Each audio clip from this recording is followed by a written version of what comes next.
చాలా మంది విశ్వాసులు వారి విశ్వాస జీవిత పరీక్షల్లో వాళ్ళు ఎదుర్కొనే సవాళ్లను జయించలేక వాళ్ళు ఏమనుకుంటున్నారంటే, అరే నేను అంత ముందుకు లోకములో ఉన్నప్పుడే, నేను అంత ముందుకు ప్రభువులోకి రాకమునప్పుడే నేను బాగుండేవాడిని కదా, అరే ప్రభువులోకి వచ్చిన తర్వాత నాకెందుకు ఈ నిందలు, నాకెందుకు ఈ అపమానాలు, నాకెందుకు ఈ అప్పులు, నాకెందుకు ఈ పరిస్థితి, నేను తిరిగి లోకంలోనికే వెళ్ళిపోతే బాగుంటుంది కదా,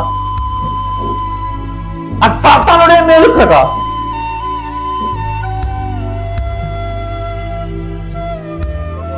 సాతానుడు నన్ను బాగా చూసుకుంటాడు, సాతానుడు నాకు ఇన్ని కష్టాలు తీసుకొని రానివ్వడు